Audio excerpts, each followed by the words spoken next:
Sebanyak 23 kontainer yang berisi debu seng terkontaminasi radioaktif kini terdampar di lepas pantai Filipina. Kontainer ini tadinya diekspor dari Filipina ke Indonesia, namun ditolak masuk setelah otoritas di Jakarta mendeteksi keberadaan isotop berbahaya, cesium-137. Situasi ini sudah berlangsung 12 hari sejak 20 Oktober 2025. Direktur Institut Penelitian Nuklir Filipina, PNRI, Carlo Archila, mengonfirmasi temuan cesium-137 dan menyerukan penanganan segera. Mengapa Indonesia begitu waspada terhadap zat radioaktif ini? Bagaimana kontaminasi terjadi pada produk sampingan industri baja? Dan siapa yang harus bertanggung jawab atas limbah radioaktif yang kini menjadi bola panas di Teluk Manila? Kronologi penolakan Indonesia. Kontainer yang membawa debu seng terkontaminasi ini semula diekspor dari Filipina, tetapi ditolak masuk secara tegas oleh Indonesia. Alasan penolakan, seorang pejabat Indonesia mengonfirmasi bahwa temuan isotop cesium-137 menjadi alasan pengembalian seluruh muatan ke negara asal. Kewaspadaan Indonesia. Penolakan ini terjadi di tengah peningkatan kewaspadaan Indonesia terhadap paparan zat radioaktif, menyusul temuan cesium-137 pada sampel udang dan cengkeh ekspor ke AS. Respons pemerintah RI.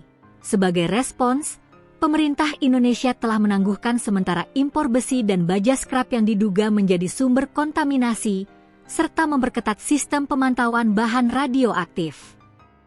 Keputusan Jakarta untuk menolak muatan ini adalah langkah pencegahan yang dilakukan di tengah serangkaian insiden kontaminasi radioaktif pada komoditas ekspor mereka. Isotop berbahaya, cesium-137. Kontaminasi cesium-137 yang terdeteksi dalam debu seng merupakan masalah serius. Apa itu cesium-137? Ini adalah isotop radioaktif hasil reaksi nuklir yang banyak digunakan dalam bidang industri, medis, dan penelitian.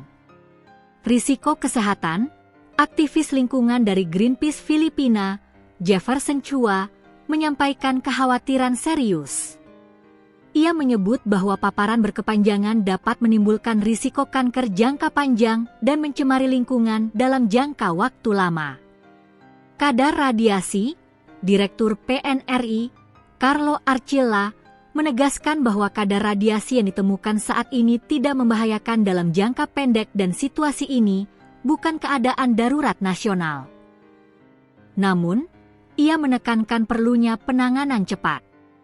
Meskipun bukan keadaan darurat, ancaman jangka panjang dan bahaya keberadaan zat radioaktif di luar sistem pengawasan yang ketat tetap menjadi perhatian utama publik dan lingkungan. Saling tuding dalam rantai pasok. Debu seng yang terkontaminasi ini merupakan produk sampingan dari proses produksi baja. PNRI menuding adanya masalah dalam rantai pasok. Pengekspor dan pemasok, PNRI menyebut muatan itu diekspor oleh Zanuan International Trading Corp yang mendapatkan bahan dari Steel Asia, perusahaan lokal pengolah logam daur ulang. Bantahan Steel Asia membantah bertanggung jawab atas kontaminasi dan menuding kesimpulan PNRI tidak berdasar dan tidak ilmiah. Perusahaan itu mengeklaim semua logam scrap yang mereka proses telah melewati pengujian radioaktivitas. Asal bahan baku, Steel Asia menyebutkan bahwa Zanuan mendapatkan debu seng dari berbagai pemasok, yang membuka kemungkinan bahwa kontaminasi berasal dari titik lain dalam rantai pasokan. Hingga kini, upaya media untuk menghubungi Zanuan International Trading Corp belum membuahkan hasil, meninggalkan pertanyaan besar tentang dari mana sebenarnya sumber awal kontaminasi radioaktif ini berasal. Solusi jangka pendek dan jangka panjang. Ke-23 kontainer tersebut masih tertahan di Teluk Manila. Otoritas Filipina kini bekerja keras mencari solusi penanganan limbah radioaktif ini. Keputusan sementara, Archila menyebutkan keberadaan kontainer di laut merupakan keputusan sementara hingga lokasi penyimpanan yang aman ditemukan. Solusi jangka pendek, kontainer dapat dipindahkan ke area terisolasi di dalam kompleks militer sebagai langkah awal.